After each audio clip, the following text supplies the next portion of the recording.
I'm Mark Hanna, Extension Ag Engineer at Iowa State.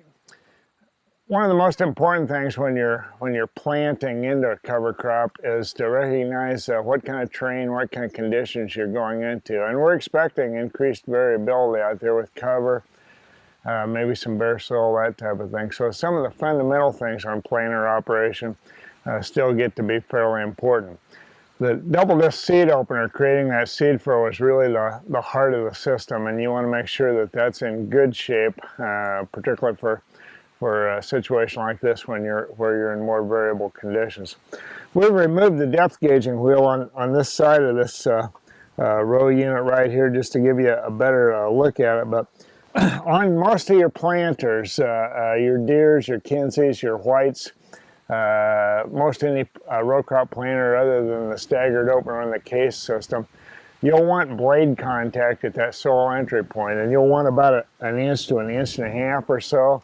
I've got a business card stuck in up here at this soil entry point, and you can see it's tightly wedged in there at this point that way. These double disc seed openers do wear over time, and as they wear you start to lose some of that bevel and you start to get a little gap there. If you start to notice a gap in this situation, you're going to want to remove their spacer washers behind each of these double disc seed openers, and you can remove them one by one on either side to reestablish that blade contact. It's important to give you a nice sharp soil entry point, good seed furrow to get that seed inserted to get you off to the right start. Another part of the seeding system is the closing system on each of these row crop units, and we'll take a closer look at that here. Most people probably will have the double wheel closing system, the rubber aluminum coated wheel here. Give you pressure down on the seed. It does have downspring pressure that's adjustable. This is an older planter with a cap screw adjustment, but there's a down pressure spring. Many of you will have a handle adjustment here on there to help vary that. And in cover situations, you may want to use just a little bit more down pressure depending on soil moisture that way. One variation on this is folks that use a finger style wheel on this end row over here. We've got actually kind of a combination unit. We've got the conventional wheel and a finger style wheel over here that way, or some people will use finger style wheels in both instances. It does give you just a little bit different soil action here instead of total pressure. It basically kind of scratches through that soil, gives you maybe some looser soil aggregates into the furrow. I don't know that there's a clear-cut advantage one way or the other in a cover crop situation, but folks will have their preferences on that. Of course, there's different styles of finger wheel here too. For example, something of this nature where we've got shorter fingers, a little bit more solid wheel to it, that type of thing. In research tests, we see these operating in kind of a range of conditions. I don't know if there's a clear-cut answer here one way or the other in a cover crop situation, but at least be aware of what you can use there, and certainly the down pressure that you use on the closing system. Because there's cover on the ground, most planter operators want the ability to potentially move some of that cover out of the way, and by that we're talking row cleaners.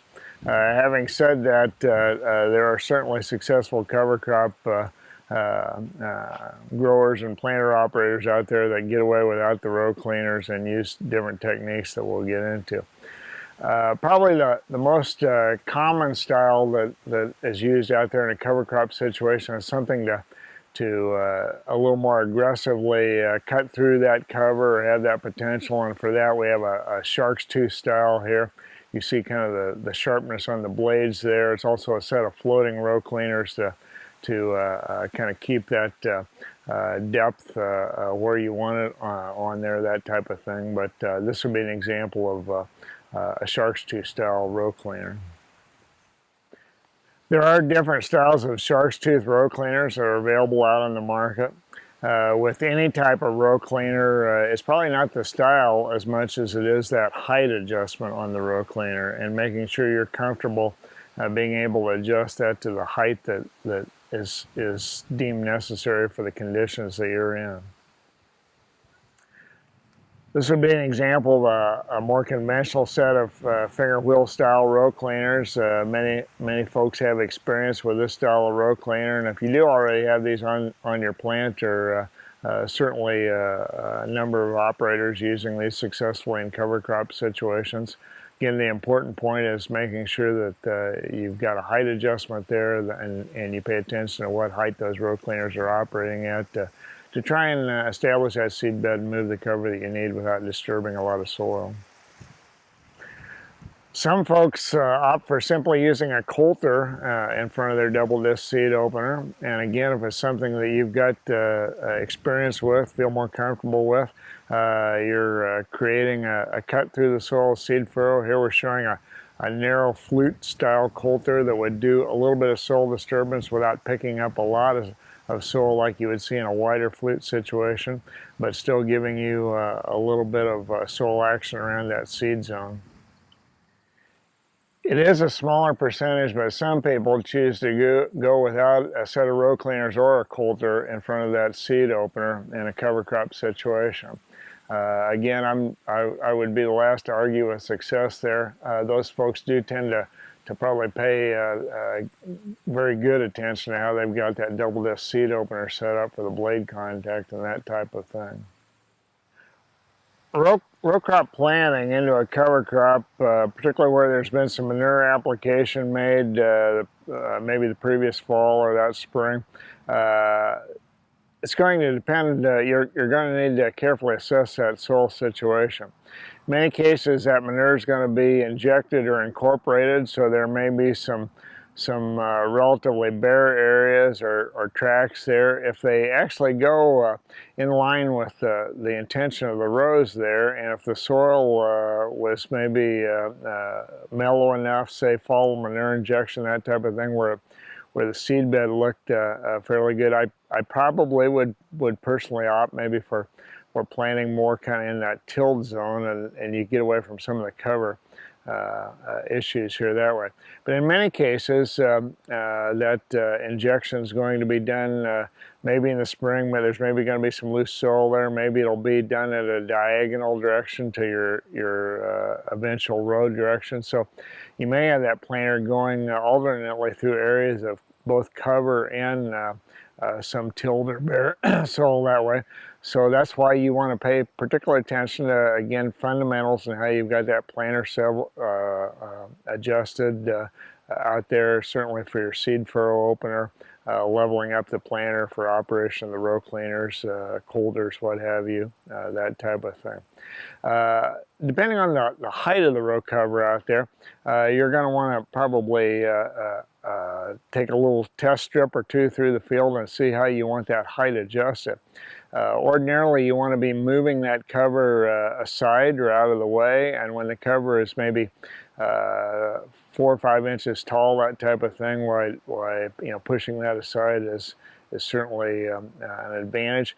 With really tall row cover, and we saw some pretty lush row cover in the spring of 2016 in a lot of instances, maybe just even knocking that down or getting that leaning before you have that seed furrow opener going through the soil will be most important. So you might not try and do a lot of cover movement, but at least knocking that flatter, if you will, with some of your attachments that way.